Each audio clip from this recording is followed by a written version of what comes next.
Hi అండి, happy morning to all. ఈరోజు ఈ వీడియోలో బెండకాయ ఫ్రైని ఈజీగా సింపుల్గా ఎలా ప్రిపేర్ చేసుకోవాలో చూద్దాం. ఈ వెజిటబుల్లో సాల్యుబుల్ ఫైబర్ ఎక్కువ ఉండి లో క్యాలరీస్ ఉంటాయి. Vitamins, minerals, vitamin C, vitamin K ఎక్కువగా ఉంటాయి.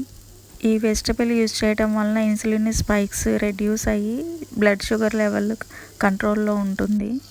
ఈ రెసిపీ ప్రిపరేషన్తో పాటు మిగిలిన బెనిఫిట్స్ కూడా షేర్ చేసుకుందాం. మీకు తెలిస్తే కామెంట్ చేయండి. ప్యాన్ వేడెక్కాక 3 టేబుల్ స్పూన్ ఆయిల్ వేసుకొని అది కాగాక ఆవాలు, జీలకర్ర వేసుకొని చిటపటలాడించాలి. ఆ తర్వాత సన్నగా తరిగి పెట్టుకున్న ఉల్లిపాయలు వేసుకోవాలి. నేను పొడవుగా కట్ చేసి పెట్టుకున్నాను. మీకు కావాలంటే ఇంకా చిన్నవిగా కూడా కట్ చేసుకోవచ్చు. ఆనియన్స్ అన్నీ బ్రౌన్ కలర్ వచ్చేంత వరకు ఫ్రై చేసుకోవాలి. ఈ బెండకాయల్లో ఉన్న విటమిన్ కే, దీంట్లో ఉన్న విటమిన్ కే బ్లడ్ క్లాట్స్ రాకుండా హెల్ప్ చేస్తుంది. దీనిలో ఉన్న మెగ్నీషియము, ఫోలేట్, ఇంకా మ్యాక్రోన్యూట్రియంట్స్ చాలా ఉన్నాయి. అవి ప్రెగ్నెంట్ లేడీస్కి చాలా యూస్ఫుల్గా ఉంటుంది డైలీ యూస్ చేస్తే.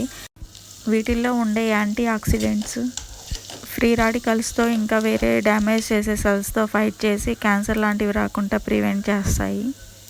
ఈ ఆనియన్స్లో ఒక పించ్ టర్మరిక్ యాడ్ చేశాను. బ్రౌన్ కలర్లోకి వచ్చేసాయి. ఇంకా తరిగి పెట్టుకున్న బెండకాయ ముక్కలని వీటిల్లోకి వేసుకోవాలి. ఈ కర్రీ డైరెక్ట్గా రైస్తో కలుపుకొని తినేయచ్చు, లేకపోతే సాంబారు, రసం వంటి వాటితో నంచుకోవడానికి కూడా బాగుంటుంది. ఆయిల్ ముక్కలకు పట్టేలాగా ఆనియన్స్ని ముక్కలతో పాటు బాగా కలపాలి. ఆ తర్వాత ఒక టేబుల్ స్పూన్ సాల్ట్ వేసాను. మీరు రుచికి తగినట్టు వేసుకోండి.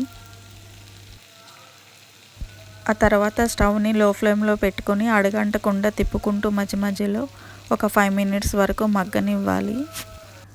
జిగురంతా పోయాక ఒక టేబుల్ స్పూన్ కారం యాడ్ చేసుకోవాలి. నేను కొంచెం లైట్గా జిగురుండేలాగానే ఉంచి యాడ్ చేశాను. మీకు కావాలంటే ఇంకా కొంచెం ఫ్రై అయ్యాక యాడ్ చేసుకోవచ్చు. ఇలా యాడ్ చేస్తే కొంచెం తడిపొడిగా ఉండి కర్రీలాగా కూడా రైస్లోకి బాగుంటుంది, డీప్ ఫ్రై లాగా కాకుండా. ఫైనల్గా కర్రీ ప్రిపేర్ అయిపోయింది. ఇలాగ వచ్చింది. మీరు కూడా ట్రై చేసి ఎలా వచ్చిందో కామెంట్ చేయండి.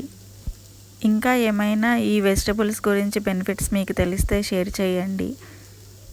ఈ వీడియో మీకు నచ్చితే లైక్ చేయండి, సబ్స్క్రైబ్ చేయండి. Thank you for watching this recipe.